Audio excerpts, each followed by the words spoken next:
ఫిబ్రవరి 28న లలితా మాతాజీ గారి ఆధ్వర్యంలో మీ చేతులతో శ్రీచక్రార్చన దత్త కళ్యాణం చేసుకునే అద్భుత అవకాశం సంప్రదించండి. నమస్తే, వెల్కమ్ టు సుమన్ టీవీ. నేను పద్మిని. ప్రస్తుతంతో పాటు ప్రముఖ ఆధ్యాత్మికవేత్త, వాస్తు జ్యోతిష పండితులు, లలిత ఉపాసకులు, వాస్తు జ్యోతిష శిక్షణ నిపుణులు బ్రహ్మశ్రీ నానాజీ పట్నాయక్ గారు మనతో పాటు ఉన్నారు. మాట్లాడదాం సార్. నమస్తే సార్. శ్రీమాత్రే నమః.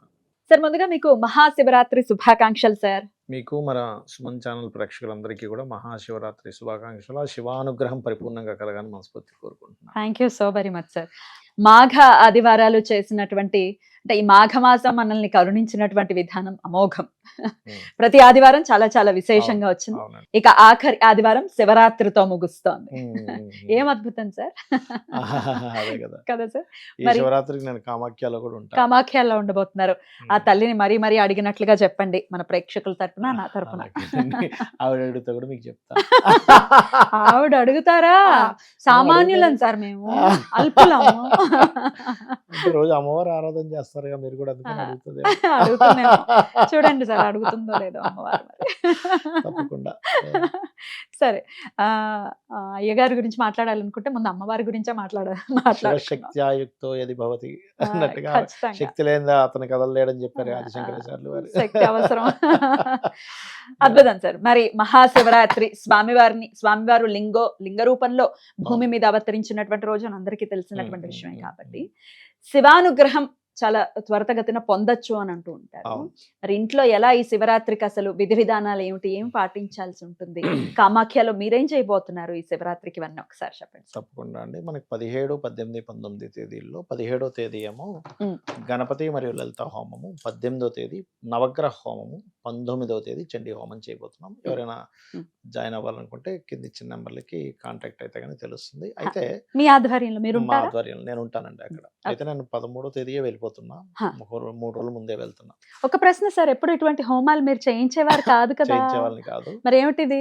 లాస్ట్ మంత్ ఫ్రీగా చేసాం. చేశారు. చండీ లాస్ట్ అమావాస్యకి అందరికి ఫ్రీగా చేసాం.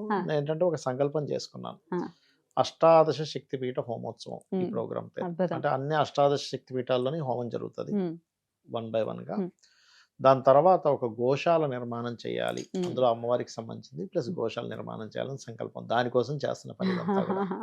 అది అమ్మవారు సంకల్పించింది, నేను ఎప్పుడూ అనుకోలేదు. అది ఎందుకు మరి ఆ సంకల్పం ఎందుకు జరిగిందో, అది కూడా సడన్ గా, అదేదో పెద్ద ప్లానెడ్ కూడా ఏం కాదు. నేను క్యాజువల్ గా 3 మనుషులు సాధన కోసం వెళ్దాం అనుకున్న వాళ్ళం ఈ ప్రోగ్రామ్ పెట్టుకున్నారు. అసలు ఆ టికెట్స్ బుక్ అయ్యే తర్వాత కొంతసేపుకి వచ్చిన ఐడియా ఇది.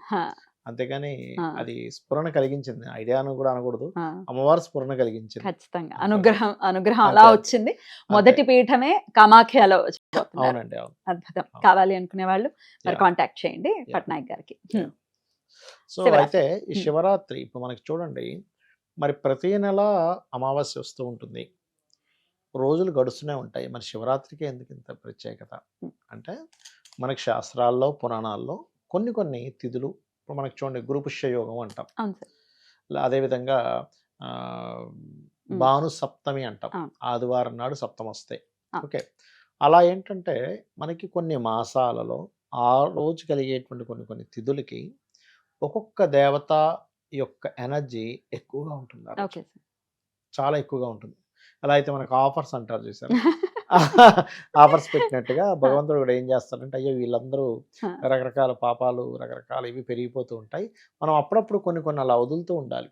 లేదు జైల్లో ఉండే ఖైదీలకి అదేదో జనవరి 26 బయటికి పంపిస్తారు. మంచి పాయింట్ చెప్పారు, సత్ప్రవర్తన ఉన్న వాళ్ళకి బయటికి పంపించినట్టుగా. మనకేంటంటే మనకు తెలుసో తెలియకో ఎన్నో పాపాలు చేస్తూ ఉంటాం, తెలుసో తెలియకో జరుగుతూ ఉంటాయి. అన్ని తెలిసి చేయాలని రూల్ లేదు. అలా జరుగుతున్నటువంటివి అన్ని కూడా మరి అన్ని కేస్ ఫైల్స్ అన్ని ఇదైపోతుంటాయిగా. కొన్ని తగ్గించడం కోసం పరమాత్మ ఏం చేస్తారంటే, ఇలాంటి పర్వదినాల్లో మీరు మీరు అభిషేకం చేయండి, ఆ రోజు జాగరణ ఉండండి, మీకు ఖచ్చితంగా చాలా మటుకు తగ్గిపోతాయి. అలాంటిది శివరాత్రి. అయితే ఈ శివరాత్రి రోజు మనం కేవలం ఏంటంటే ఏదో అభిషేకం చేసుకున్నాం పొద్దున్నంతా, రాత్రి జాగరణ ఉన్నాం, పడుకుని పోయాం అనుకుంటాం. కానీ దీని వెనకాతల చాలా పెద్ద సైన్స్ దాగుంది.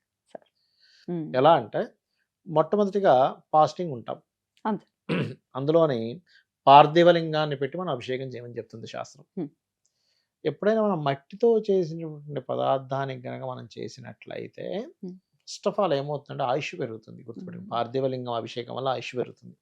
కుజుడు అధిపతి 1 and 8th lord um. Astrological పరంగా. భూమి ఉమ్. భూపుత్రుడు ఆయన. భూపుత్రుడు ఆయన. అవును. 1 and natural 1 and 8th lord ఆయుష్ కారకుడు ఆయన, శనితో పాటు కుజుడు కూడా అవుతాడు. ఉమ్. అయితే ఎవరైతే పార్థివ లింగాన్ని పెట్టుకొని ఆ రోజంతా అభిషేకాది కార్యక్రమంలో మనకి లింగోద్భవ కాల సమయం వరకు అభిషేకం చేస్తూ నమశివాయ మంత్రంతో చేస్తున్నట్లయితే ఆ యొక్క జీవుడికి దీర్ఘాయుష్యు పెరుగుతుంది. బా. గుర్తుపెట్టుకోండి. ఆకస్మిక సంఘటనలు తగ్గుతాయి. ఉమ్. సరే జాగరణ ఉన్నాము, పొద్దున్నంత చేయం, మరి నిద్రపోకుండా ఎందుకు ఉండాలనేది అర్థం కాదు చాలా మందికి. ఎవరైతే జాగరణ చేస్తారో వాళ్ళకి ప్రాణాంతకమైన రోగాలు తగ్గుతాయండి. బా. ఎందుకు ఎలాగా అంటే ఇప్పుడు ఇవాళ రేపు మనకు చూడండి కొత్తగా వచ్చింది ఏంటి అంటే, కొత్తగా కాదు చాలా కాలంగా ఉంది, ఫాస్టింగ్. అంటే మనకి ఇప్పుడు తింటే 16 hours fasting. Intermittent fasting. Intermittent fastings ఎందుకు ఉమ్. చేస్తున్నాము? ఉమ్. లోపల ఉండేటువంటి ఇమ్యూనిటీ తను రిపేర్ చేసుకుంటుంది బాడీని గ్యాప్ ఇచ్చినప్పుడు. కొత్త గ్యాప్ మన ఇవ్వాలిగా ఈ మెషిన్ ఇవ్వాలిగా మనకి. అందుకే ఏకాదశులు ఉన్నాయి, అందుకే మనకి. దాని తర్వాత ఇప్పుడు నువ్వులు బహుమతి పొందాడు ఒక ఆయన. ఎప్పుడైతే మనము ఈ శివరాత్రి రోజు కొంచెం ఆకలేస్తే పళ్ళు అవి తీసుకొని కొద్దిగా మనం ఎప్పుడైతే ఆహారం తక్కువ తీసుకుంటామో రాత్రి జాగరణ చేయడానికి మన శరీరం ఉపయోగపడుతుంది. సహకరిస్తుంది. లేకపోతే ఏమైపోతుందంటే శుభ్రంగా తిని కడుపు నిండా తిన పడుకుని పోతాం. అవును. మరి ఎందుకు జాగరణ చేయాలి? కొన్ని సార్లు కొన్ని రాసుల్లో గ్రహస్థులు ఉన్నప్పుడు ఏమవుతుందంటే, మనం ఏదైతే జాగరణ చేస్తామో మనకి చూడండి ఏదైనా ఒక జబ్బు తగ్గడానికి డాక్టర్ గారు ఏం చేస్తారు, విపరీతమైన నిద్ర వచ్చేలాంటి టాబ్లెట్స్ ఇస్తారు కోసం. మొత్తం నిద్ర అండి, బాగా నిద్ర పట్టింది, కొంచెం ఫ్రీ అయ్యామంటాం. నిద్ర పోవడం వల్ల నీ జబ్బు తగ్గింది. ఎప్పుడైతే మనం ఒక రోజు ముందు నుంచి కూడా మనం మనకి జాగరణ చేస్తూ ఆ నెక్స్ట్ డే చాలా మంది తెలియక ఏం చేస్తారంటే రాత్రంతా జాగరణ చేసి పొద్దున్నే నిద్రపోతారు. పొద్దున్న నిద్రపోకూడదు. ఆ నెక్స్ట్ డే నైట్ నిద్రపోవాలి. అంతసేపు మీ నిద్ర ఆగినప్పుడు మీరు తిని పడుకుంటే ఎంత నిద్ర వస్తుందండి? ఇంకా అసలు ప్రపంచంతో సంబంధం లేకుండా నిద్రపోతాడు మనిషి. అంత నిద్రపోయినప్పుడు మీ హెల్త్ పరిస్థితి ఎలా ఉంటుంది? కంప్లీట్ రెస్టింగ్ మోడ్ లో ఉంటుంది. ఎందుకంటే చంద్రుడు రవిరాశుల వైపు వెళ్తున్న రోజు వస్తుంది ఇది మనకి ఎప్పుడు కూడా. సన్ అంటే దేనికి కారకుడు? ఆరోగ్యానికి కారకుడు. అంటే మన మైండ్, మన సోలు ఆరోగ్యాన్ని రిపేర్ చేసుకునే లోపల సెల్స్ ఎవ్రీథింగ్ ఆరోగ్యాన్ని రిపేర్ చేసుకునే దాంట్లో కాంబినేషన్స్లో గ్రహస్థితులు ఉన్నప్పుడు మనమే శివరాత్రి చేసుకుంటున్నాం. దీంతో పాటు శివనామస్మరణ పంచాక్షరి. పంచాక్షరి అంటే ఏంటి? పంచభూతాలు. నామ శివాయ అంటే అందులో పంచభూతాలకు సంబంధం ఉంటుంది. భూమి, అగ్ని, ఆకాశము, వాయువు, జలము. పంచభూతాలతోనే ఇదంతా తయారైంది కాబట్టి, శరీరం తయారైంది కాబట్టి మనకు మోక్షం లభించడానికి, శివానుగ్రహం కలగడానికి. ఎందుకంటే శివానుగ్రహం కలిగితేనే ఏదైనా జరుగుతుందనడానికి మనకి రామాయణ మహాభారతాలు చాలాసార్లు ఉంటాయి అలాంటి ఘట్టాలు. ఆ యొక్క అర్జునుడు అభిమన్యుని చంపేసిన తర్వాత శబదం పూంతాడు, నేను రేపు సాయంత్రం కల్లా వాడి తల కనుక తీయకపోతే గాంధీవంతో సహా అగ్ని ప్రవేశం చేస్తానని. కృష్ణుడికి భయం వేస్తుంది, ఏమిట్రా వీడేంటి ఇలాంటి పని చేశాడు అర్జునుడు అని. అప్పుడు అడుగుతాడు, నువ్వు ఏ ధైర్యంతో చేసావు? నువ్వు ఉన్నావు కదా బాబా, నువ్వు ఉన్నావు అనే ధైర్యంతో. అర్జునుడు శుభ్రంగా నిద్రపోతాడు కానీ కృష్ణుడు నిద్ర పట్టదు. ఏమో ఇలా కాదని వెళ్ళి పద అని చెప్పి తీసుకొని వెళ్ళి శివుడి దగ్గర తీసుకెళ్ళి పాశుపతాస్త్రాన్ని ఎలాగ వాడాలనేది ఇప్పిస్తాడు. ఇప్పించిన తర్వాత నిద్రలోంచి లేస్తాడు అర్జునుడు. అంటే అతని సూక్ష్మ శరీరాన్ని తీసుకుని వెళ్ళాడు.